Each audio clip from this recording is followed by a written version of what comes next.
Pagoo Chapter 19. Can this be the end of Pagoo? I don't like the sound of that title. Remember, he just got away from the octopus. So here's the ocean, and down there's that octopus. Inside his new shell, deep in his crack, down in the cave of Deep Hole, Pagoo was motionless. Both eye stalks pointed toward the pale octopus. This 8-armed mollusk, this soft cousin of mussels, clams, and oysters, may not have seen Pagoo. Of course, she could have seen Pagoo. Now that their day's sleep had ended, she opened her soft, wrinkled eyelids. Her eyes were almost like human eyes, and her sight was keen, and hidden between those huge eyes lay a remarkable brain. Perhaps she had spied Pagoo from the first, had calmly watched him backing into the crack. Perhaps her mollusk brain was planning tricks to play on this crustacean. What a night! A weird cold light flooded Deep Hole. It was a night when sea fire danced on the surface and foamed waves flashed white lightning into the depths. Tiny luminous creatures swirled like fireflies, collected, crowded, and coated the rocks with silver. Their sparks showered down on the shell heap by the cave, and currents fanned the shells into glowing coals. The glow spread into the cave until the octopus herself shone like a pale paper lantern. Pagoo watched her tentacles shimmering like ribbons. Shuffling her tentacles, the octopus slowly turned towards Pagoo. Small spurts of mud leaped from the floor as her body lifted and drifted towards his hiding place. She had pumped a few bursts of water through her funnel, the short pipe at her side. She could walk when she wished or be jet-propelled with speed. Frightened Pagoo trembled. Her eyes, one of them surely spied him in this shell, yet she wasn't attacking the little hermit. She turned toward the cave door.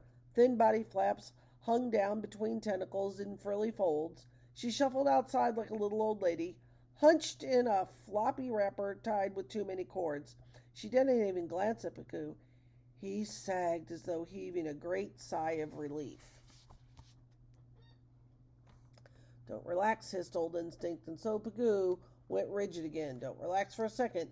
You would come here, and now you're trapped. 1 minute you're frightened to death, the next you think maybe you're not scared of this humble-looking lady. Lady? She's a witch! You watch out for her. This witch of Deep Hole had a magic wand, at least it seemed to do magic things. She unrolled the tentacle and stretched it toward a rock 2 feet away. The rock gleamed with tiny bright lights, and its center held a cluster of stars. When the star cluster moved, you knew what it was, a snail in its shell busily grazing. The witch lifted and pointed her wand at the snail. Google-eyed Pagoo leaned forward until Old Instinct growled, "Get back inside!" The tentacle was smooth as a garden hose on top, but its underside was lumpy with suckers. These suction cups looked like a double row of small white donuts. Now the tip of the witch's wand plucked the shell from the rock. The snail slammed into its operculum door, but that would not help this doomed animal. It already was riding a conveyor belt down the underside of the tentacle. One sucker, stretched up like a rubbery tube foot, took the shell from the curled up tip and waved it over to the next sucker in line. Like an old-fashioned bucket brigade, the suction cup stretched and passed the shell further along in a steady, rippling movement.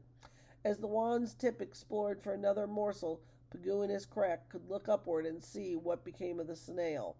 While Pagoo stared, the witch tilted back a bit. Her tentacles spread from her body like the spokes of a wheel. The wheel's center hole was the mouth, which hid the only hard part of the octopus's horny jaws. Upper and lower, they were the size and shape of a parrot's beak. But as yet, Pagoo had not seen those jaws. The conveyor belt brought the snail near the octopus's mouth. While a few suction cups clutched the shell, 1 or 2 others neatly sucked out the snail. Then, for an instant, Pagoo saw the flash of black, hooked beak.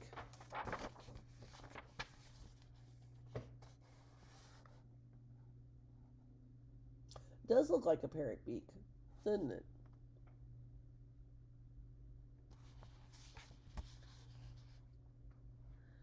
It killed the snail. It tore the snail apart, and the pieces vanished into the mouth. Meanwhile, using a tentacle as a broom, the witch swept the empty shell outside to her trash heap. The lady was fussy about keeping her cave clean. She dumped out her victim's hard, bony remains. Calmly, the witch stretched her wand toward another snail. Pagoo simply could not stay here. Gingerly put his feet down. He slid from the crack, tiptoed outside, and ran. He galloped and slid across the mud. He reached the steep rock leading up from Deep Hole. He climbed among the lights and then looked down. There she was below, looking up at him with those awful eyes. She had caught the second snail while she watched Pagoo escaping. Perhaps it was all part of her fun to let him run and reach the rock before following in one swift movement. A tentacle shot upward. Its tip lassoed Pagoo's shell. Was Pagoo inside? Still clutching Pagoo, the witch let her lasso rest a moment. After that, this fat little hermit crab would have to wait his turn. She would hold him while she ran that last snail through the finishing process. So far this evening, hunting had been good. With the tentacle wrapped around his doorway, Pagoo could not drop out and escape even if he had had the courage. From somewhere far inside he heard a whisper. "This looks like the end, son, sure does. In and out of a sculpin was one thing, you stayed in one piece, but this witch's beak sort of mangles things. I'm sad, sad. Old instinct won't advise your children's children, while new ages roll and surge over new tide pools. I tried to pass along lessons learned by your ancestors. They learned them the hard way, son, and it wasn't too easy to send these lessons on to you. You wouldn't always listen. You thought you knew it all, and now the chain will be broken, and well, goodbye."